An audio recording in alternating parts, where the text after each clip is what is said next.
This story starts in 1985, with a kid named Milton riding in a car with head dad in East Oakland.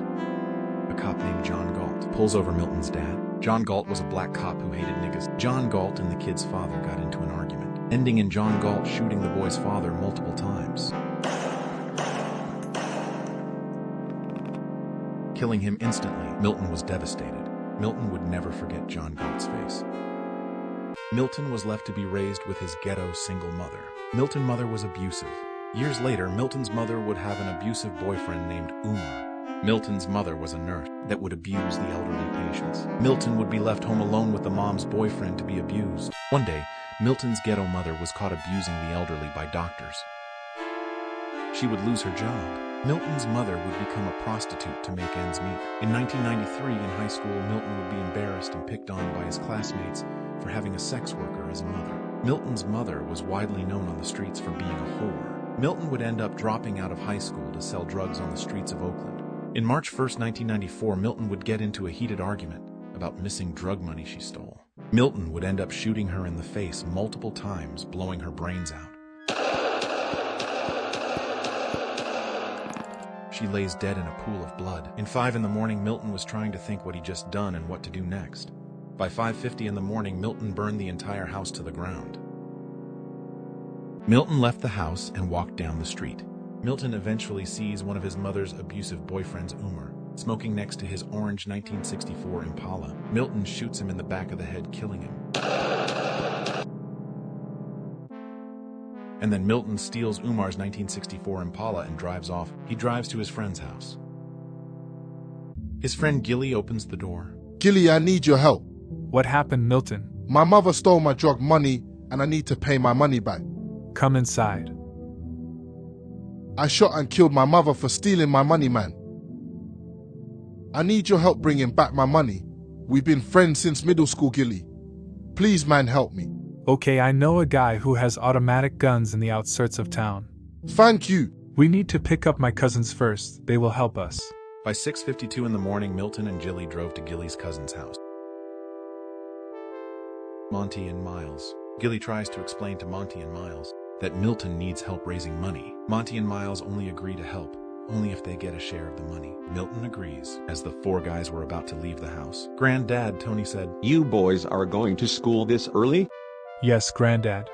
You boys stay out of trouble. There's gangs and criminals out there." The guys drove to the outskirts of town, to the trailer parks to buy guns. Gilly knocks on the redneck's door. He opens the door. Gilly tells him that he needs his automatic guns to gain money. The redneck tells him how he's gonna gain money with his guns. By robbing every motherfucker in town, pimp. The redneck loved his idea and wanted a piece of the share. The 4 guys agreed. The redneck loaded the automatic guns in the trunk of their Impala. The redneck gave them a Desert Eagle, a Tech 9, a Uzi, a Draco, and a R-15.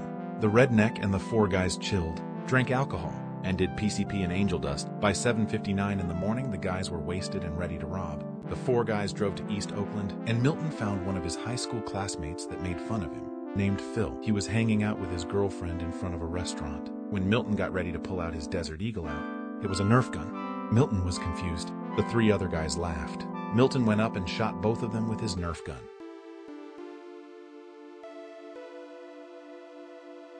Milton was in disbelief. He thought the redneck gave him automatic guns, but in reality it was the PCP and angel dust making them believe in their heads that it was a Nerf gun. But in real time, Milton just shot and killed 2 people with a Desert Eagle. Milton stole $200 from them and ran back and drove off.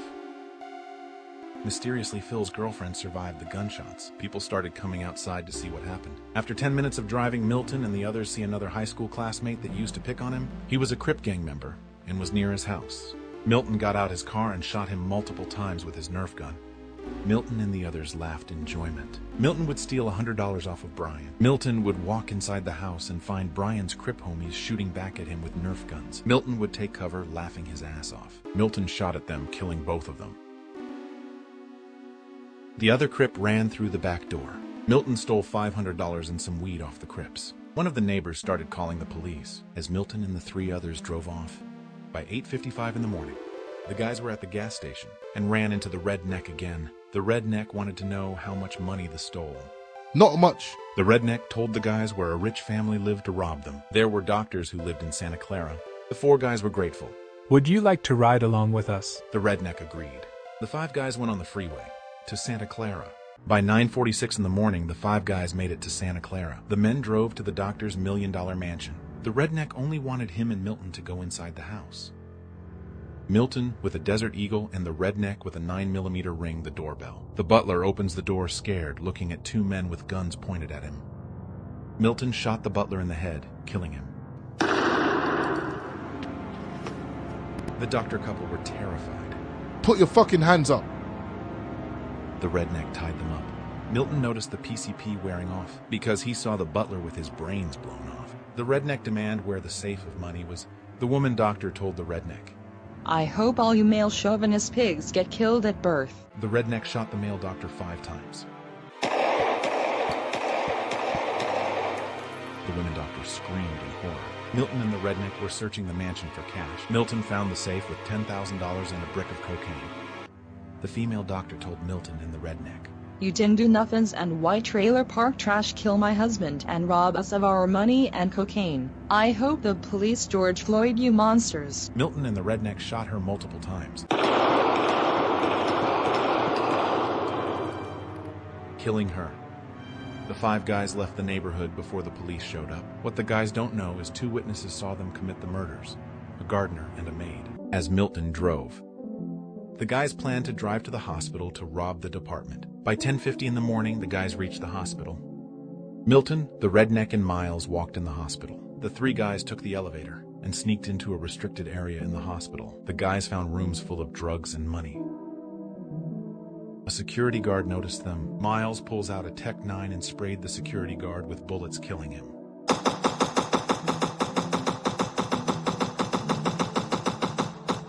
A doctor walks in by accident. Milton shoots him in the head 2 times, blowing his brains out.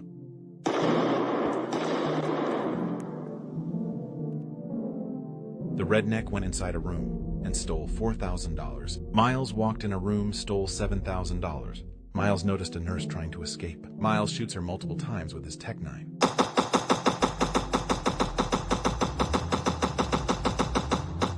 The 3 guys continued shooting the nurse multiple times while she's down.